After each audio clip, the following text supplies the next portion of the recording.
Hi, everybody. Before we get to another great interview, the Two Opinionated podcast could really use your help. And it's easy, it's free. IMDb, which is the entertainment database, imdb.com, named us a top 100 podcast. We came in at number 82. That's a big deal because there's 15 million podcasts and growing. So to be named to anybody's top 100 list, pretty big deal for us. And the way you can help is to go to imdb.com, look up the Two Opinionated podcast, and that's it. Just bringing our page up. That traffic really helps us out. Our YouTube channel is MeisterCon Pod. All we ask is that you subscribe. It's also free, but that really helps us to attract these amazing guests that we keep bringing on the program. And that's it. 2 easy ways for you to support us, and we would really appreciate the help. Now let's get to that interview.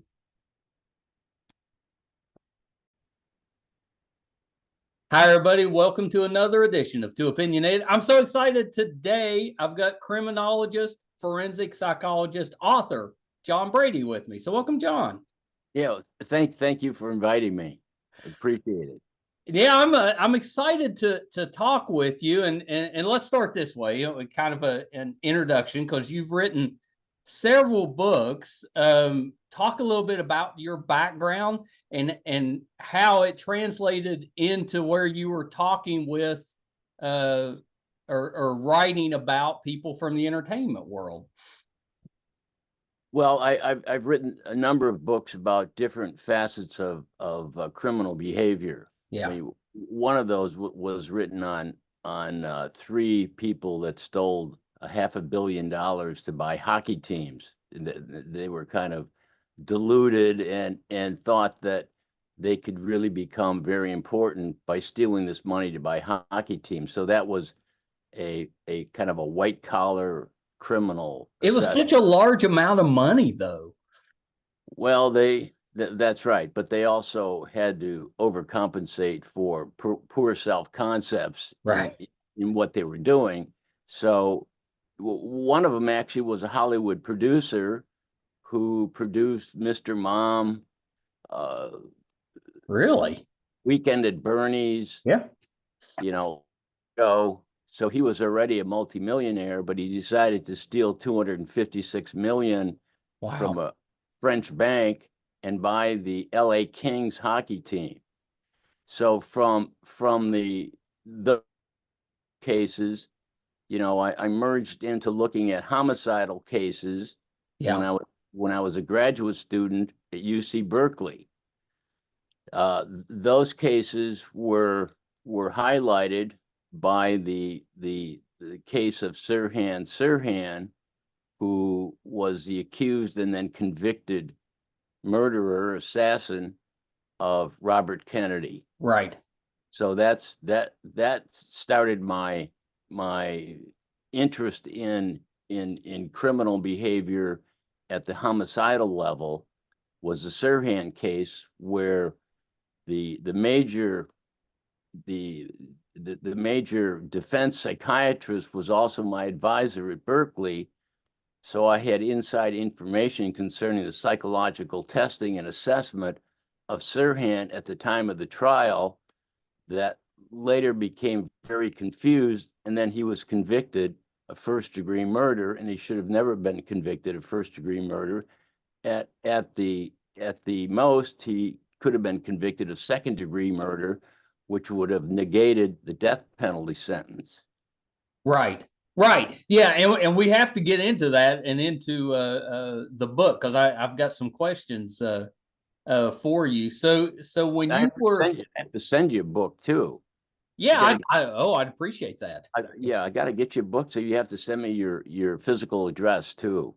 Yeah, I'll do that before we finish up today. Okay. Yeah, it'd be terrific. So let's dive into it a little bit. So the book is Psychological DNA, a cold case analysis of who killed Robert F. Kennedy. So most of us know the story, Sirhan, but there's a little bit more to that. So let's start that way. Explain a little bit why it should have been prosecuted for second degree instead of first degree, which is what it was. And of course, that initially included the death penalty. That's right. The part of the book, several chapters really deal with the errors that were made by the defense during the trial. In lots of ways, these errors kind of mirrored what happened in the O.J. Simpson trial 30 years later. Yeah. That in that case, of course, there were prosecutorial errors made by the two lead prosecutors in the case that kind of destroyed the validity of the prosecution and led to an acquittal of O.J. Simpson. Yeah. In the Sirhan case, it was just the opposite, that the defense team, number one, they couldn't agree on what the diagnosis was. They missed several key diagnoses.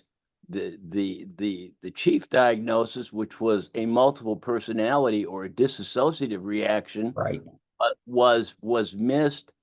And my advisor at Berkeley, who as I said was the chief defense psychiatrist, he was reluctant to make a definitive diagnosis of a multiple personality, because that particular diagnosis was very controversial at the time, and he was having trouble convincing the jury of what a dissociative reaction was. So to answer your question, the reason that he was really convicted of first-degree murder lies at the feet of the defense counsel, who presented a very weak case and made a number of errors.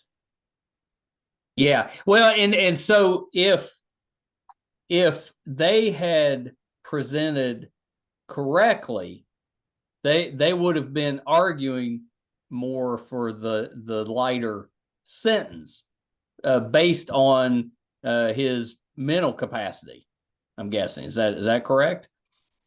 That's right. However, not a huge error was the admission of his diary. Now, Sirhan had a very lengthy diary called "RFK Must Die," and it was a diary that Sirhan questioned whether or not he wrote it or not. And there were a lot of inculpatory or statements in that diary that kind of proved to the prosecution that he premeditated and committed this particular crime. That's right. There were passages in this document that said things like, RFK must die. I would kill him. If he was standing in front of me, I would blast him, etc. So the prosecution went to the judge and to see if they could enter as evidence certain passages from the diary, and the judge allowed it. So those. Well, yeah, that's going to paint a picture. I mean, that's pretty damning evidence. That's going to paint a very negative picture of Sirhan. So the defense decided that this seems like a really good idea that the prosecution has. We think that we will enter the entire diary in as evidence. The faulty rationale was that if the jury hears these crazy statements by Sirhan, that they're going to believe that he is psychotic and should not be tried for first-degree murder. So that was a huge mistake by the defense team to enter the entire diary in as evidence. And the diary, by the way, was obtained illegally without a search warrant. It was jammed into the prosecution as kind of an illegitimate piece of evidence against Sirhan's protest. Now, the interesting part of the entries in the diary is that Sirhan denies writing many of the statements, such as, if he was standing in front of me, I would blast him, RFK must die. Sirhan, in his ordinary state, as stated by my advisor, Dr. Bernard Diamond, in his ordinary state, wouldn't have left these messages, but in his alternate disassociated state, and this is kind of, difficult to envision, but in his altered state, he left these statements in the diary. Then when he was questioned later, he made statements such as, who wrote this? I didn't do it. Did the police put that in there? Did the CIA leave that there? Where did these statements come from? Well, in his ordinary state of awareness, in his non-altered state, he had no idea.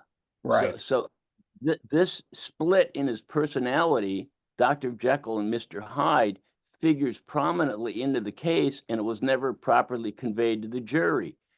The precedent, of course, for these kinds of cases goes back to the Three Faces of Eve, for example, which was a very important clinical study done by Thiepen and Cleckley, where Eve White and Eve Black were diametrical people. Eve White was a naive person. Eve Black was kind of a darker type person, but there was no awareness, there was no consciousness, as we call it.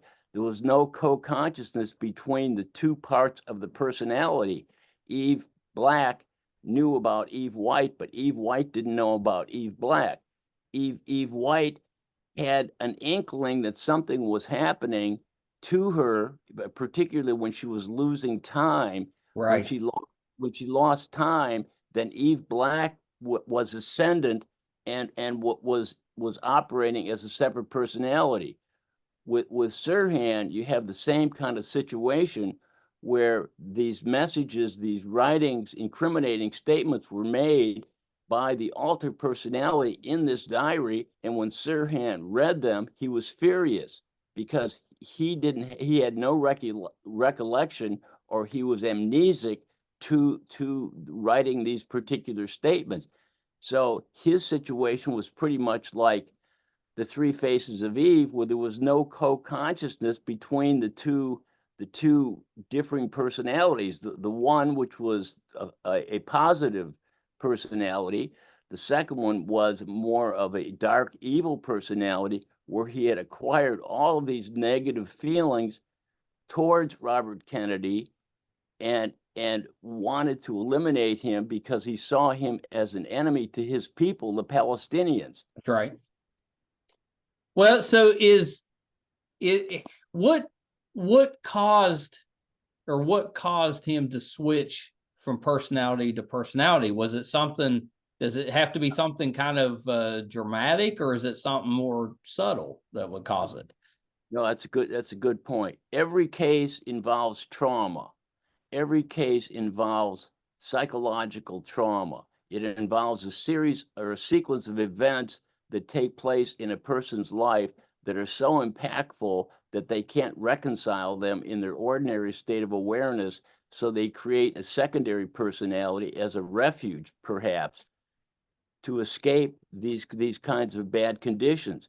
Sirhan was exposed up until age 12. When he moved to California, he was exposed to terrible mayhem fighting in East Jerusalem, which became Jordan. So he saw people die. He saw his brother die, run over by a military truck.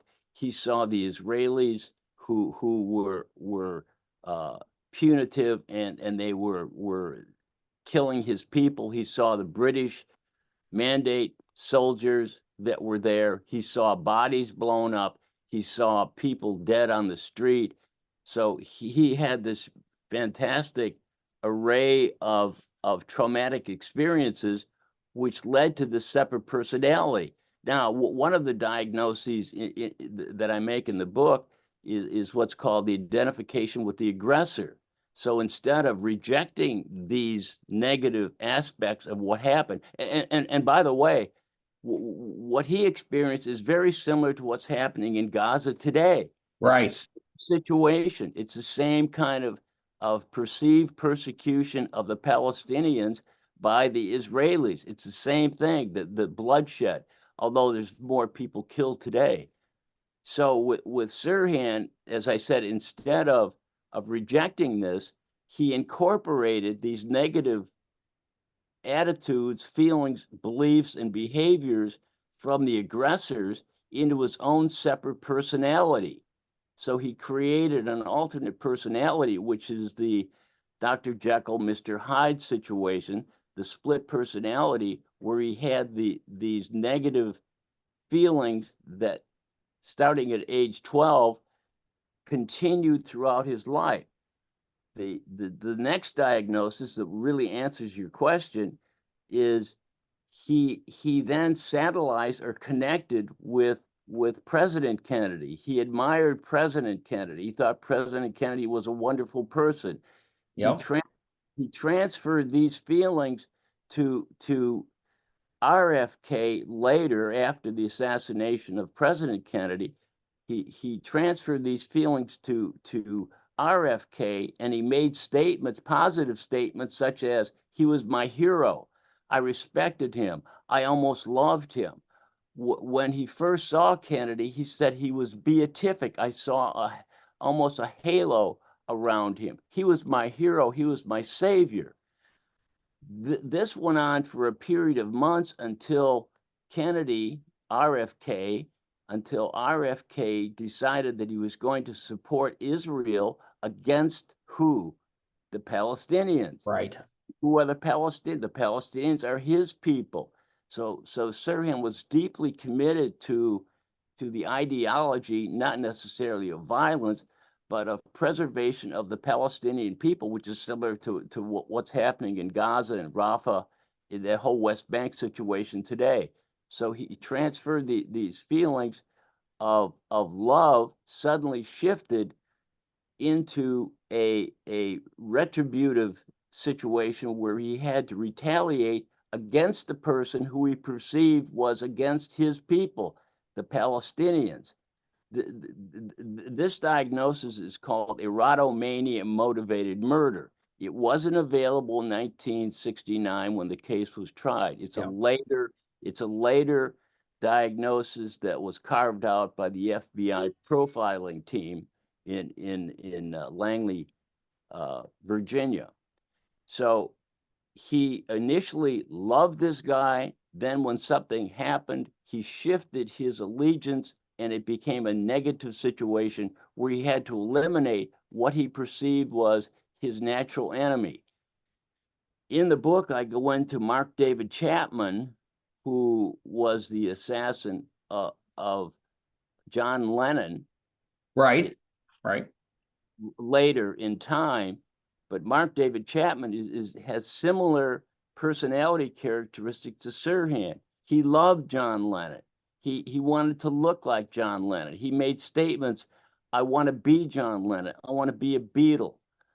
He had a rock band. He lived in Hawaii. He had a rock band that played Beatles music. He married a Japanese girl that kind of looked like Yoko Ono.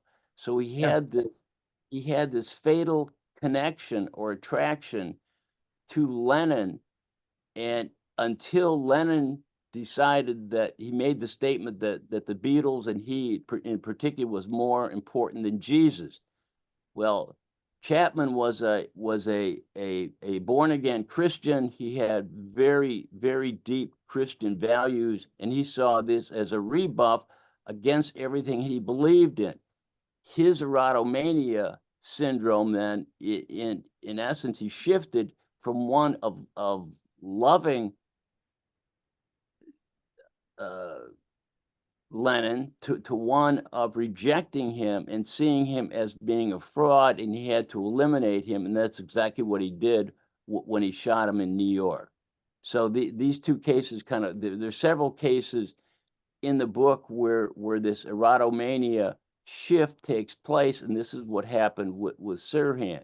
He shifted his allegiance from Kennedy to one of retaliation and one where I have to eliminate this man because he represents a threat to my people. Well, and so in his mind, is he's not aware of that happening, right? So when that shift happens, that's him, but he doesn't see his previous feelings as That's something that actually occurred. I mean, it's basically like you've got two separate individuals. That's right. That's exactly right. So there are two separate people. There was a later case. Well, let me first say that but to convey this diagnosis to the jury, my major professor was reluctant because it was confusing to the jury. The jury had sort of been saturated with what they thought was psychobabble. They really couldn't comprehend the philosophical meaning of where the defense was going. Right. But so there'd never been a case where a multiple personality was used as a not guilty by reason of insanity defense until the Milligan case about 8 years later in Ohio, where Billy Milligan, who was accused of rape and robbery, burglary, and assault of 3 women, he successfully entered a not guilty by reason of insanity defense based on a multiple personality, and the Supreme Court of Ohio upheld his defense. Step back to the Sirhan case, Dr. Diamond, my advisor, was limited, he felt, in putting forth this defense because it was somewhat confusing. He did say that Sirhan was experiencing a dissociative reaction that explains why he couldn't remember what happened at the Ambassador Hotel on the night of the shooting. He explained that this dissociative reaction compartmentalized his behavior into a separate person, but he couldn't articulate that to the jury, and the jury convicted. Yeah, it really is like a Jekyll and Hyde situation. It's like two separate individuals. I never really thought too much about it. I was always a fan of the books and the kind of that Victorian monster type of story, but I never thought too much about that might actually be a condition that could affect somebody, because you're basically talking about someone that has split the two sides to the point that they're completely different people. They're like the opposite of each other. Could happen to us. You never know. Well, yeah, that's so. I guess that brings up a few questions with that. So, does if I have this disorder, but Right. I'm not aware of it, and everything's great, whatever it is that I'm focused on, it's all positive.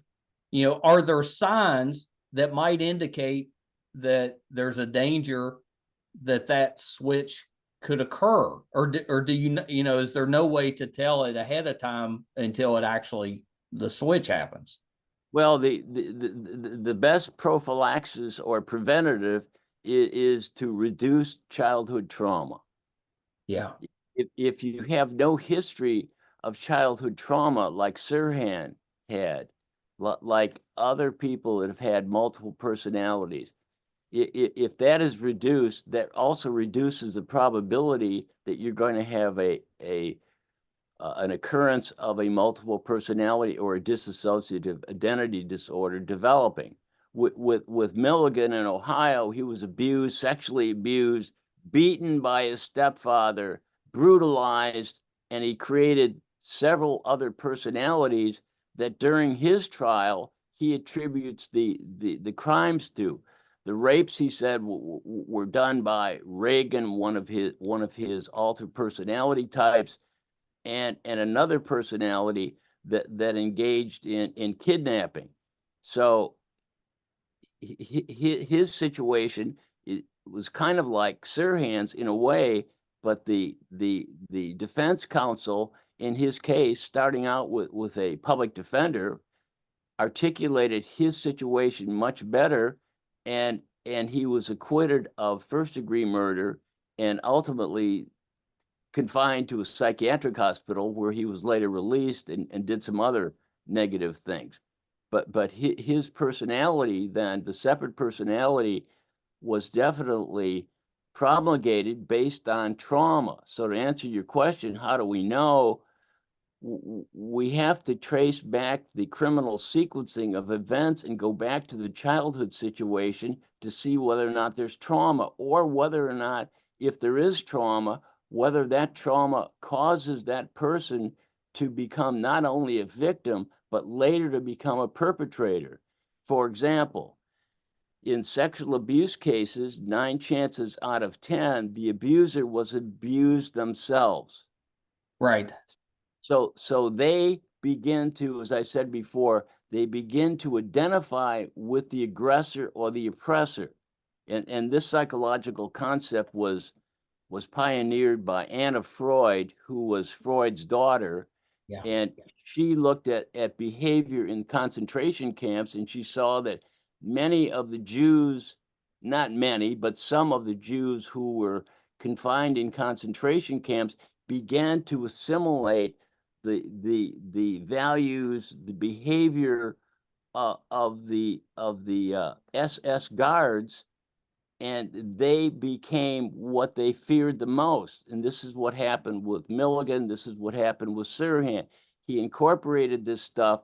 He became not only a victim, but later he became a perpetrator in the second personality. And this was clearly diagnosed later in his diagnosis by Dr. Diamond and also by Dr. Brown from Harvard, who knew that Sirhan had this separate reservoir of behavior that was really responsible for the crime, whereas in his normal state, he really wouldn't have engaged in this kind of behavior.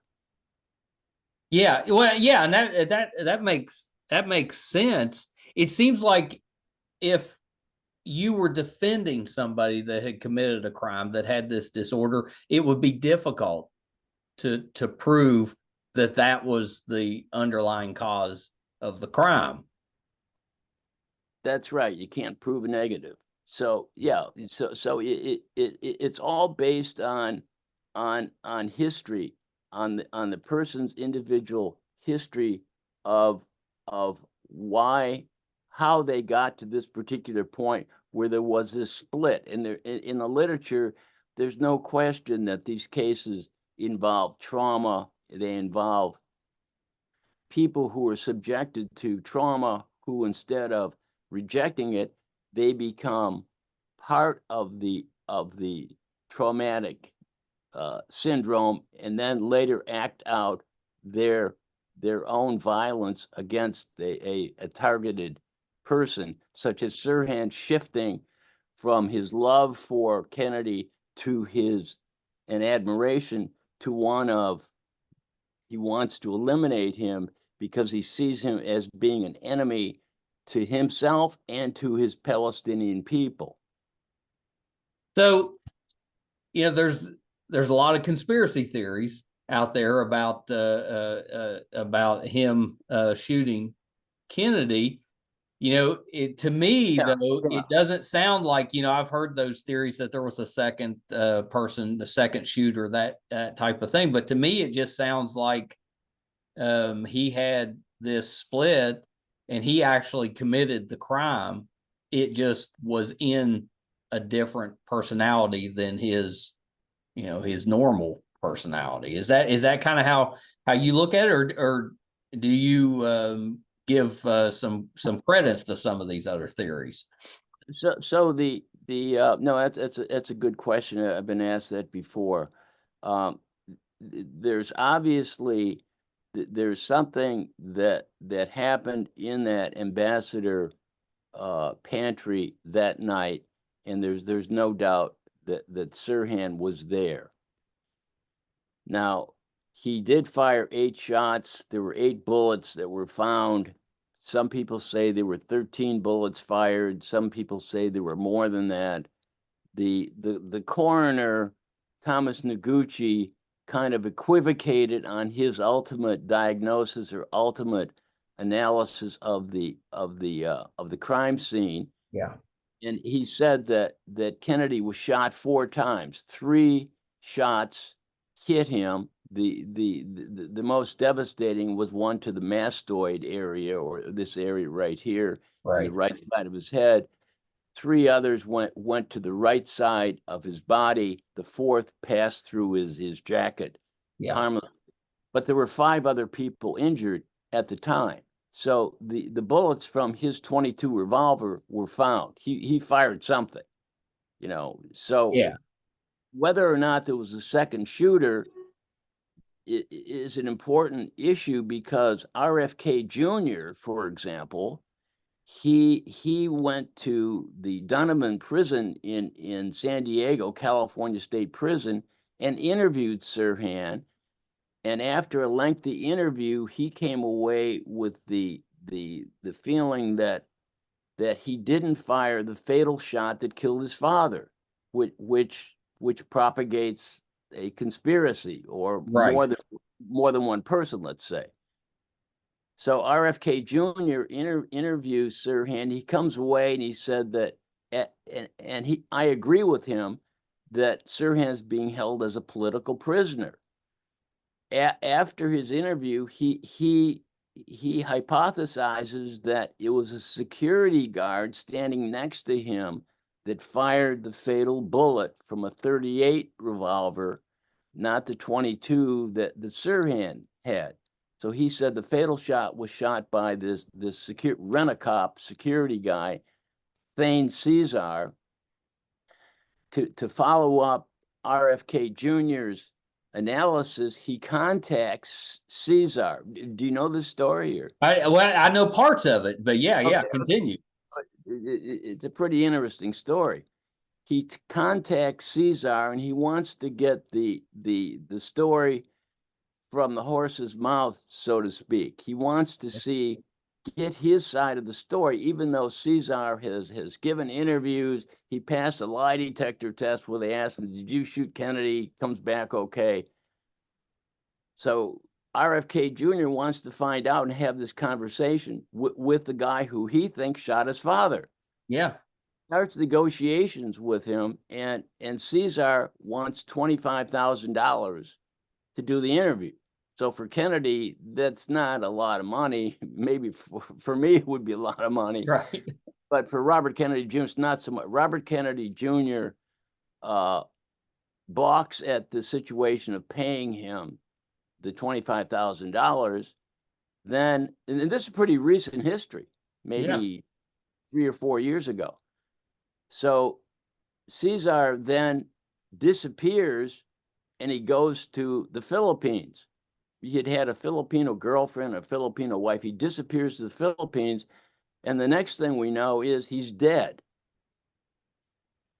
He was only about 62. Yeah, that's right. He was only about 62. So whatever secrets he had, whatever information he had, he could have conveyed to Robert Kennedy Jr.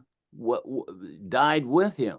Yeah. So Kennedy probably should have, and I would love to talk to Robert Kennedy Jr. about his analysis of the person that shot his father. And he thinks it was the ultimate bullet was fired by Cesar.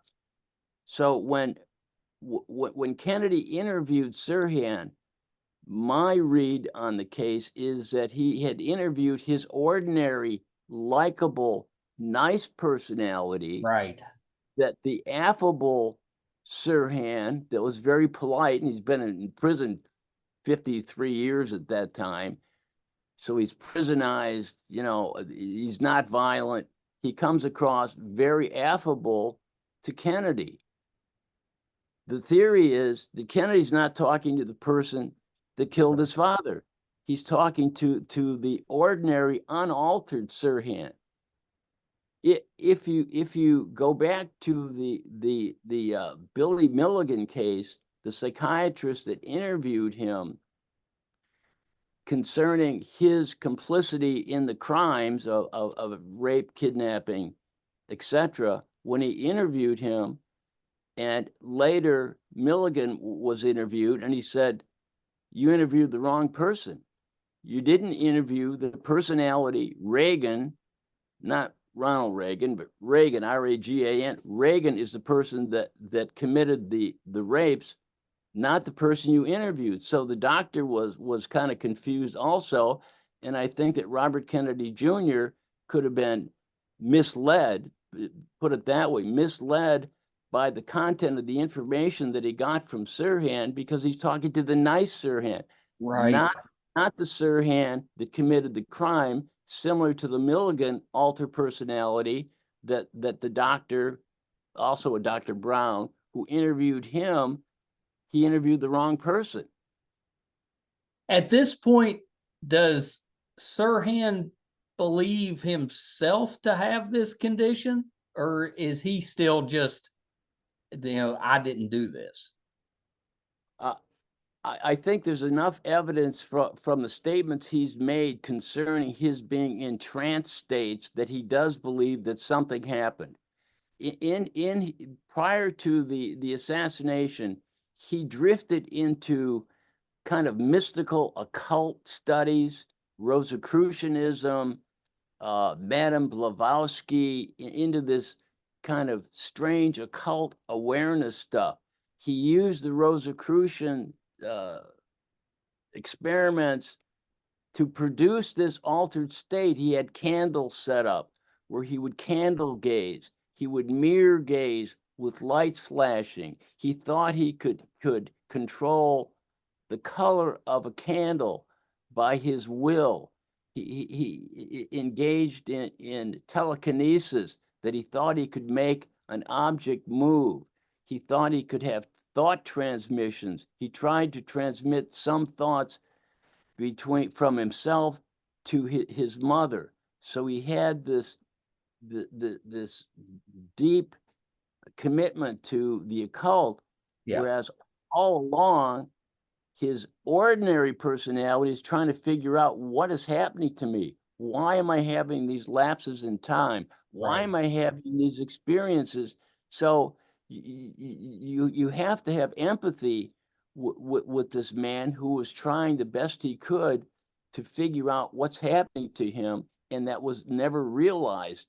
He never really came to the point, to answer your question, he really never came to the point that he could understand that this secondary personality was operating in a negative way, whereas his ordinary personality, the one where he talked to RFK Jr., was very affable and presentable. Yeah. Well, yeah, that it's so fascinating, because it would be so difficult to really understand what was happening or what occurred, even to the point that you may not realize exactly who you're talking to when you're talking to them. That's exactly right. So it's kind of like Billy Milligan, to go back to that case, he Yeah. kept saying that to talk to my alter is like having an LSD experience without the drug.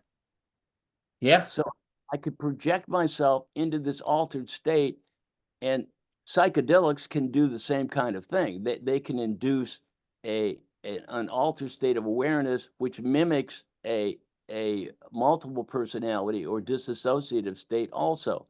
So with Milligan, he was clearly aware that something was different about his other personality states. As he said, it was like a drug trip when this altered personality came out. So with Sirhan, he knew something was wrong. Dr. Diamond and the 10 doctors who interviewed him knew that something was wrong, but part of the problem with the defense, they couldn't agree on a diagnosis. The diagnoses varied from paranoid schizophrenia to paranoid reaction to one that was called pseudoneurotic schizophrenia. It was confusing and kind of a circus from the beginning. For example, the prosecution allowed a doctor to come into the case that had read about the case in the LA Times. So this doctor comes out, and in the book I say he was like a Clint Eastwood figure, rides into town and says, "I'm going to clear this whole thing up for you." So the prosecution hires him as an expert witness to review the case, and he comes up with a very bizarre diagnosis of the pseudoneurotic schizophrenia, and says, "I've answered the questions." So that was another trial error. The Judge Walker shouldn't have let this guy in to testify. He read about it in the newspaper, just like tens of thousands of other people. He said, this guy is guilty, so I'm going to come in and prove it. So that was one of the major mistakes. The other mistake was the notion of the defense that was diminished capacity, which was a new concept that was pioneered by Dr. Diamond and the California legislature, that said that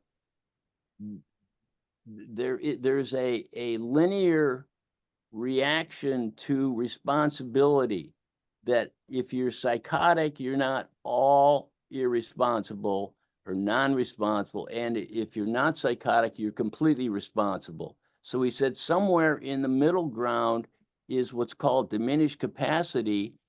And in the book, in chapter 4, I highlight 4 or 5 cases where diminished capacity was used in order to reduce the responsibility from, as we said before, from first-degree murder to negating the facts of first-degree elements of first-degree murder to second-degree murder. So the diminished capacity defense was again confusing to the jury, and Sirhan was convicted. But those cases of diminished capacity are very important in terms of the progression of moving away from a right or wrong test to, wait a minute, your responsibility is vitiated or it's reduced based on certain symptoms that the patient has. So he's not either all responsible or all non-responsible for behavior. And that's what the chapter 4 is. It elaborates those cases, and in each of those cases there is a dissociative state that is manifested as sample cases of diminished capacity.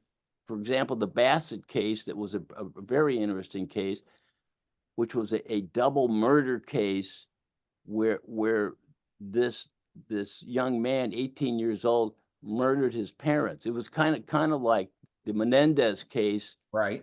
20 years later, where they viciously killed their parents.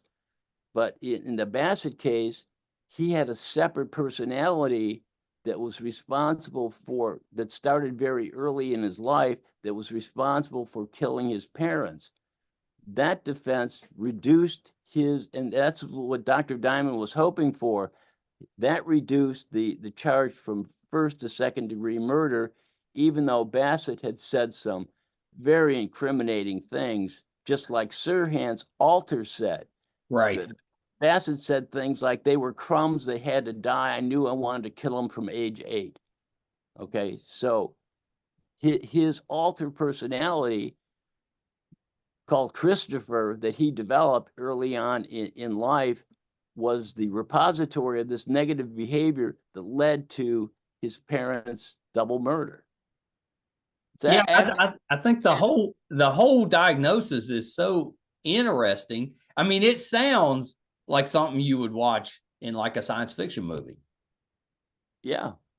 Yeah, but it's real. I mean, you've got documented cases of this occurring, and it makes me wonder, how many people have we put away or maybe even put to death that suffered from this that we didn't quite get the diagnosis right, so their conviction wasn't correct. That's exactly right. So until, people like Dr. Diamond that wrote a book called Psychiatry in the Courtroom, until that evidence is presented in a comprehensible way to a jury, you just never know what you're dealing with. And that's why, for 40 years, I've been very interested in analyzing the mind of these murderers. Yeah. Yeah. Well, yeah, it's so fascinating. So the book is Psychological DNA, a cold case analysis of who killed Robert F. Kennedy. When does the book come out? It's out. Oh, it's out now. Very good. Very good. Out for sale, published by Trine, Trine, Day, Day. So it's available at Barnes and Noble, thrift books, Amazon, and where books are sold. So I hope that this book is of interest to the public, because there's a lot of unanswered questions that I think I've resolved in putting together this book. And by the way, you talked about conspiratorial books. There are a lot of those books out there, and and a lot of hard work went into the development of these books and the principles that they apply, such as Robert Kennedy Jr.'s analysis. But there hasn't been a comprehensive psychiatric evaluation of Sirhan's role and the role of a disassociated state in this case previously published. So this is kind of this adds a new dimension to this particular case that hasn't been covered before. Even Dr. Diamond, who after the case told me that obviously he was somewhat set back because in essence, the defense lost the case, and he only gave one interview later concerning this, and said that Sirhan was a programmed, self-programmed assassin who, via Rosicrucianism, via this mirrors, the candle stuff, put himself in this particular state on June 4th, 1968, precipitating his alter personality. So Diamond wasn't too happy with the results, and there, as I said before, there really hasn't been a comprehensive psychodiagnostic appraisal of Sirhan's criminal tendencies written yet. Yeah. Yeah. Well, and good for you for taking so much time and effort to put into that. Did anything come up, or did you run into anything that surprised you? Well, I think that there's a lot of things. The number one surprise really was how the defense acted in such a way that they contributed to the prosecution's case, rather than defending their client. Entering the information from the diary wasn't a good idea. Allowing the whiz kid from Southern California who read about the case, allowing him to testify. One of their own witnesses, a psychologist that was a good diagnostician but not a very good witness, came in, and he was caught plagiarizing somebody else's work in a report that he submitted about Sirhan. So, once he was exposed, the credibility of the defense to the jury just drops to zero. Right. Because this guy perjured himself on the stand and humiliated. They got him off the stand, and I don't know if he ever testified in another trial, but he was caught red-handed in plagiarizing somebody else's analysis of what he thought made Sirhan tick. Wow. Yeah, So the more you get, the more you become involved and read up on it, that it just gets more and more interesting. I think, I can kind of see why you wanted to look at this particular case, because there's so many factors and so many people that were involved in kind of making errors and making mistakes on it. that's right. So the diagnoses were missed. I developed 5 new clinical diagnoses. Probably two most important are the erotomania diagnosis, where this love turns to hate. Yeah. That's pretty material in this case, and it's demonstrated through other cases. We talked about Mark David Chapman. And then secondarily is the dissociative reaction, where the separate personality was created, and this identification with the aggressor, that going all the way back to Palestine at age 12, Sirhan created the separate personality that his mother verified that he would go into these trance states. Well, he augmented the trance states through Rosicrucian exercises, mirror gazing, candle stuff. He would separate himself from his family, and he would spend hours and hours at the Pasadena library. And my theory is that during these separations, that he was into a separate personality, creating a separate personality that he couldn't reconcile, and that's why he engaged in all this occult business to try and answer the question, who am I and why do I feel like this? Not unlike, Billy Milligan, who also questioned, who did this? How did this happen? Yeah, I think that's part of the most interesting part, is just that they know something has happened, something negative has happened, but they don't understand what that is or how they could be involved. Yeah, it's called switching. So switching goes from personality A to personality B and vice versa. Sometimes in the switching process, there's co-consciousness where A and B know of each other, present. In Sirhan's case, in the Three Faces of Eve case, in not so much in the Milligan case, that there was a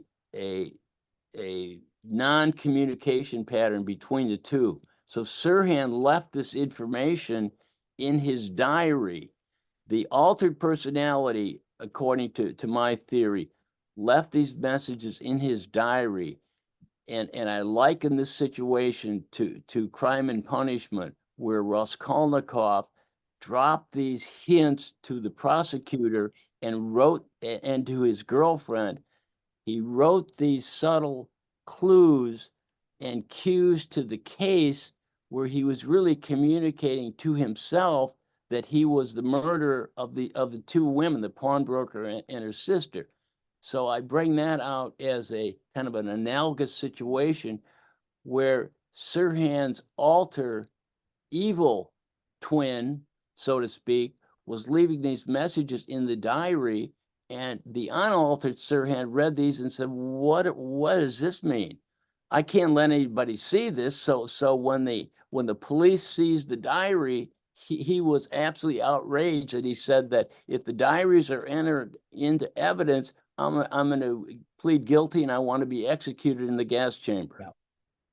Yeah, I remember reading about that. And now it kind of makes sense. You kind of pieced it together for me where it makes sense. What a fascinating case, and thank you for taking a little bit of time.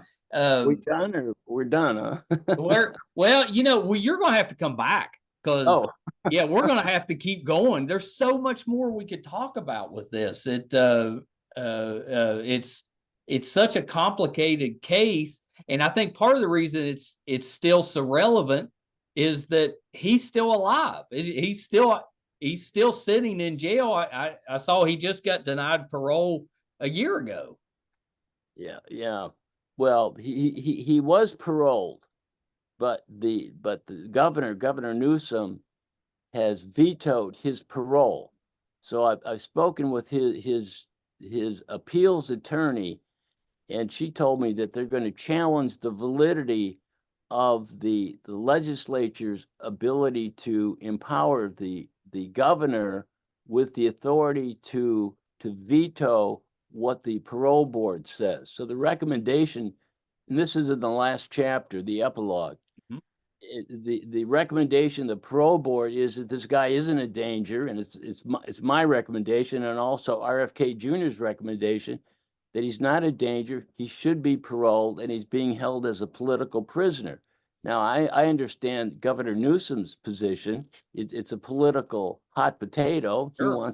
He wants to be president probably in 4 years. He's going to run for president. So he has his reasons, but Sirhan is still a political prisoner. So we'll see if the appeals court, they have to go back to the venue of the trial, which is the city and county of Los Angeles Superior Court, to challenge whether or not the legislature has the ability to empower the governor to reject 2 parole hearings that suggest that Sirhan should be released.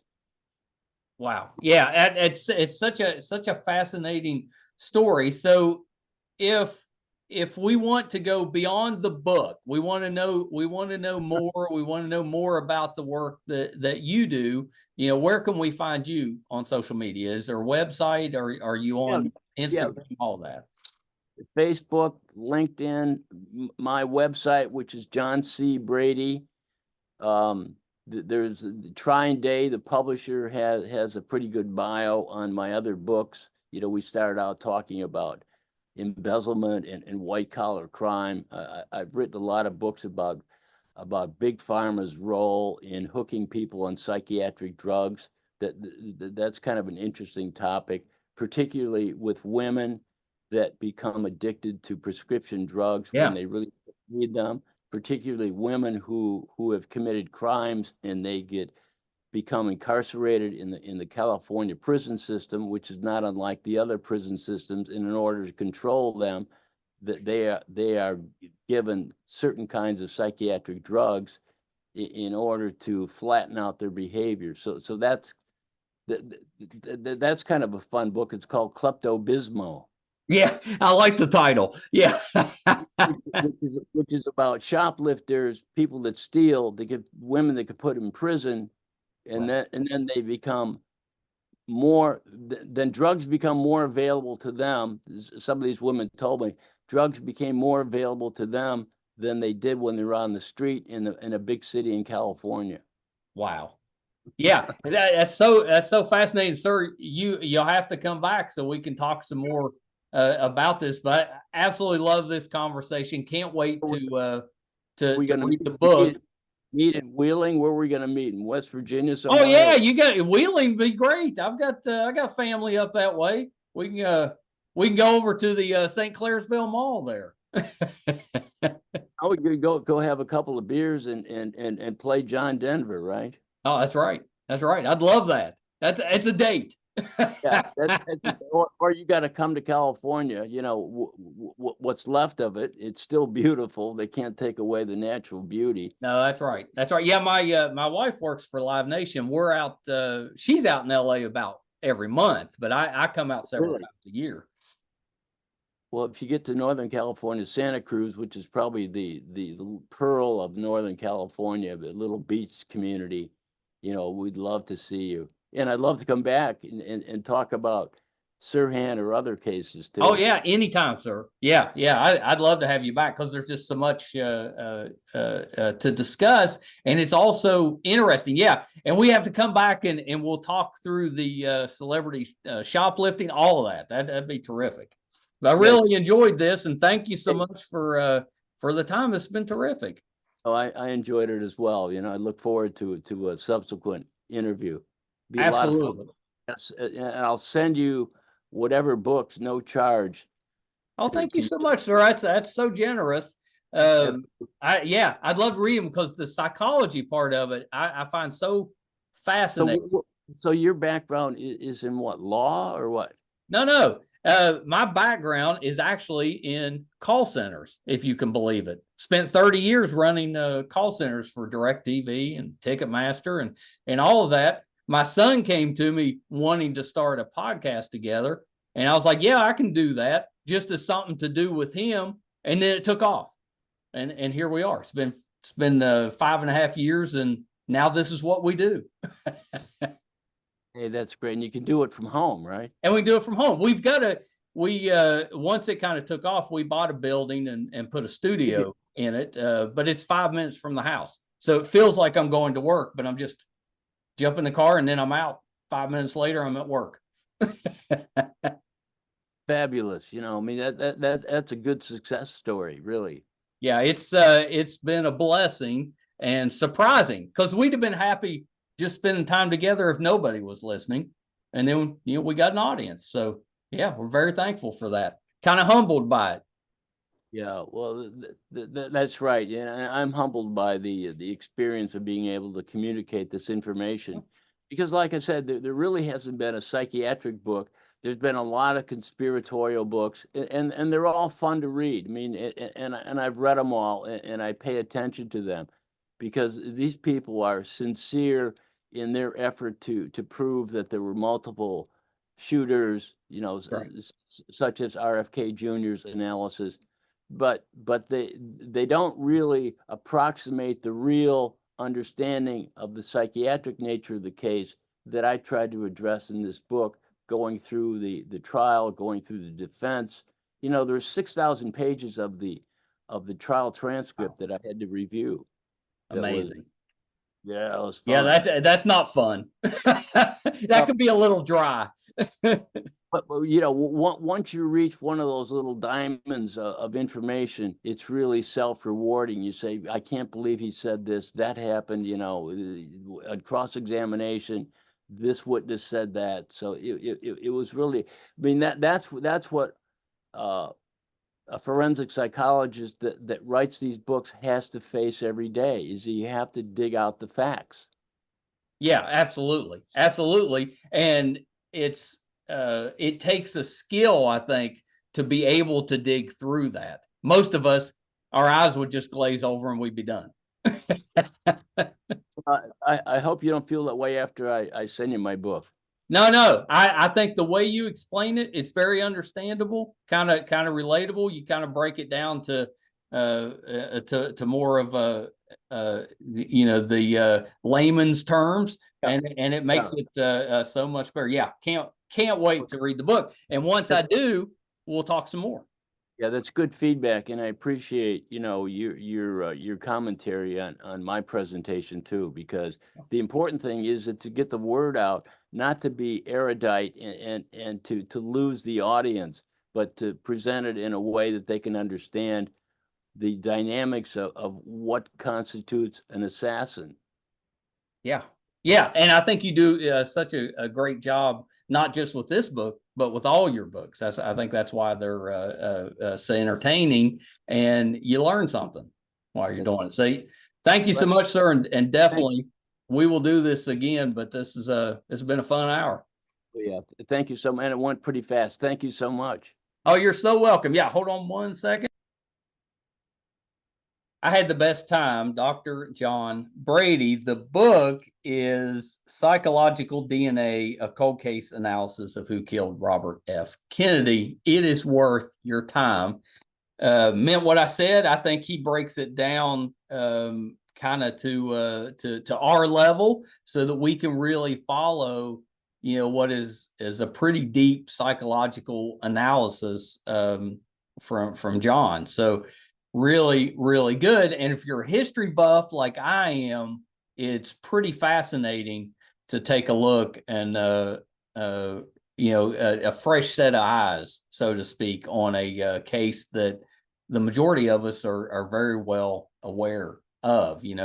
This happened the year before I was born, but even at a young age, I was very aware of the loss of both Kennedys, John and Robert, and that was something that was brought up many times throughout, my elementary, middle school days. So very, very aware of that. Really, really enjoyed that. And thank you guys for tuning in. We'll bring Dr. John back.